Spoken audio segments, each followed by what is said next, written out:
While searching through and addressing the last video about the giants, the Nephilim, and the fallen angels, I had a question and wondered, how many other mythological creatures descend from those of contaminated blood?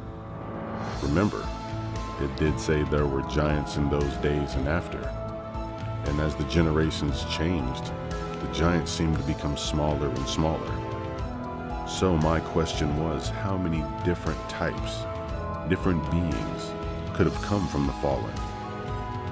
The Book of Enoch tells us much, so I decided to look into mythology, and these changelings piqued my interest. Changelings go by many names. For instance, Calicanzares, a changeling child, a Crimbil, most notably a gremlin. Those are just a few of the names.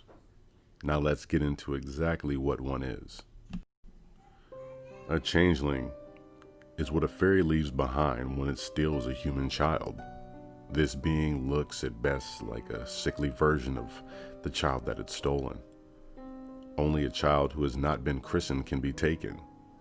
But in some traditions, a log rather than another changeling is left behind in order to punish the mother for some evil deed she has done or mistreatment in the past. The changeling is believed to be a deformed child or a dwarf, maybe an elf, a senile or old withered fairy playing a joke. Now, the reason for stealing these human babies as a replacement is kind of numerous.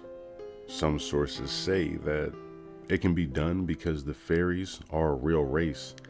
They're very tiny hidden people, but due to inbreeding, their bloodline has been contaminated, and pretty much they're looking for an outcross. Other possibilities include the taking of a human child to deliver as a tithe, a 7-year tribute to some form of evil that some of these fairies worship.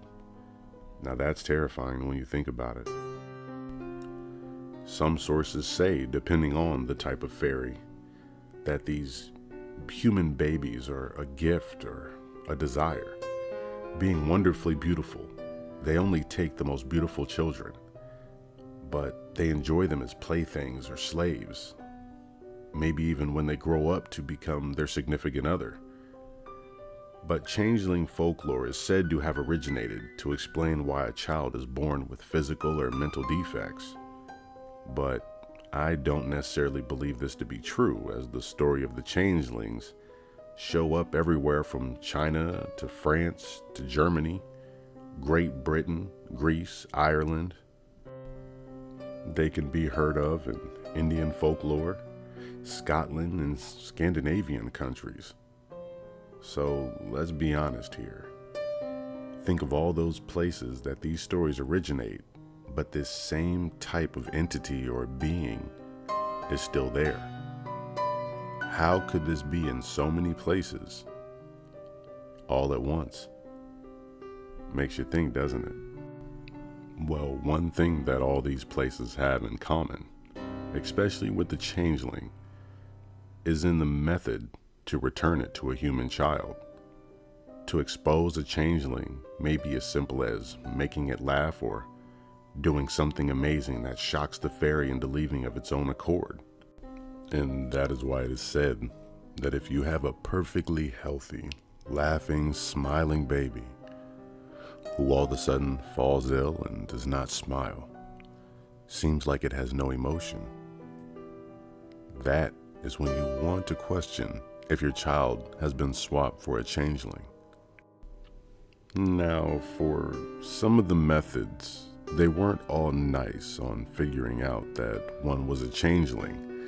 So we're not going to get too into those, only because those are a little dark, so we'll stay away from those in this video.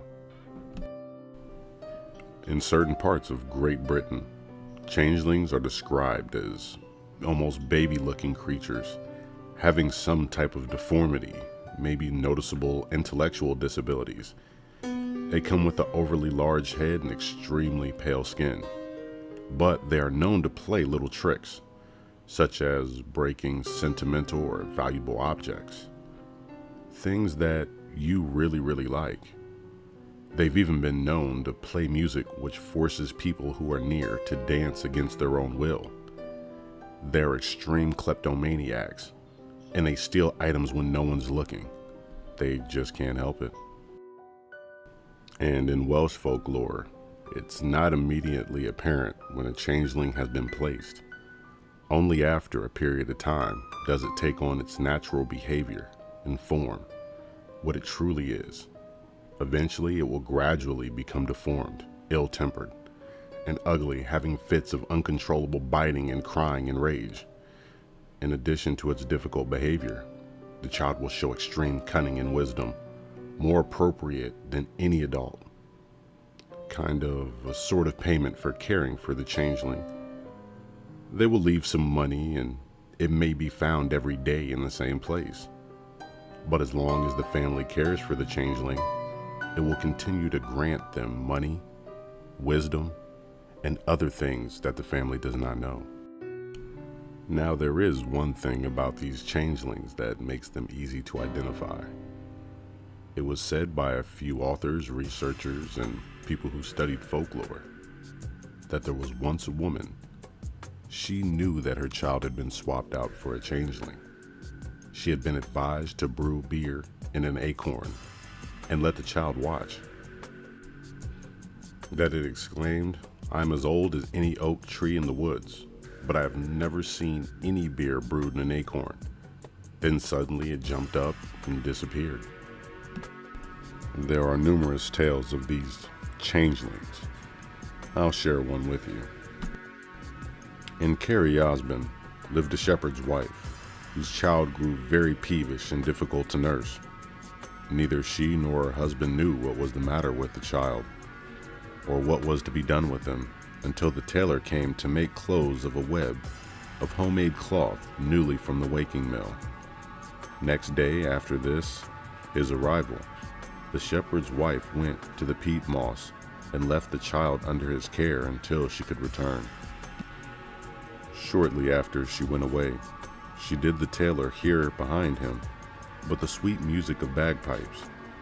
He looked the way whence the music came, and whom did he see sitting in bed with a little old gray-headed man with a pipe of straw in his mouth, busy playing a tune.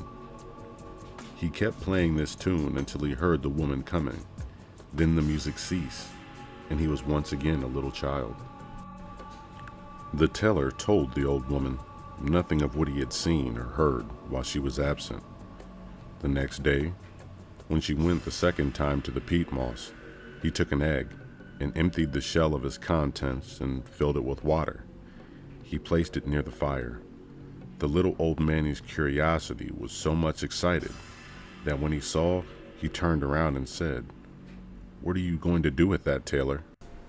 The tailor replied, "I'm going to heat water with it and steep malt," said the tailor. "Well, I am more than 100 years old, and never till now have I seen an eggshell used to heat water for steeping malt in," said the little man, and he turned away and began to play his straw bagpipe. He kept playing the tune of the day until he heard the woman coming, and then he once more became a little child. On the third day, the tailor told the woman what he had witnessed, and in his opinion, the child was nothing but a fairy. "And what am I to do with it?" the woman asked. "Take him," said the tailor, "to the neighboring ravine and throw him over the bank into the cold water." The woman did as she was told, but no sooner as the child had touched the water, he became a little gray mannequin. He then rose to his feet in a great rage and scrambled up the steep side of the ravine, threatening the woman with vengeance if he ever overtook her. But she took to her heels as fast as she could, and never looked behind her until she arrived at the house, where she found her own child was laid there before the doorstep. So when you're with your child, remember, always make your child laugh and smile. Make sure that you amaze and always do something new, because you never know. It might just prove that your child is not a changeling.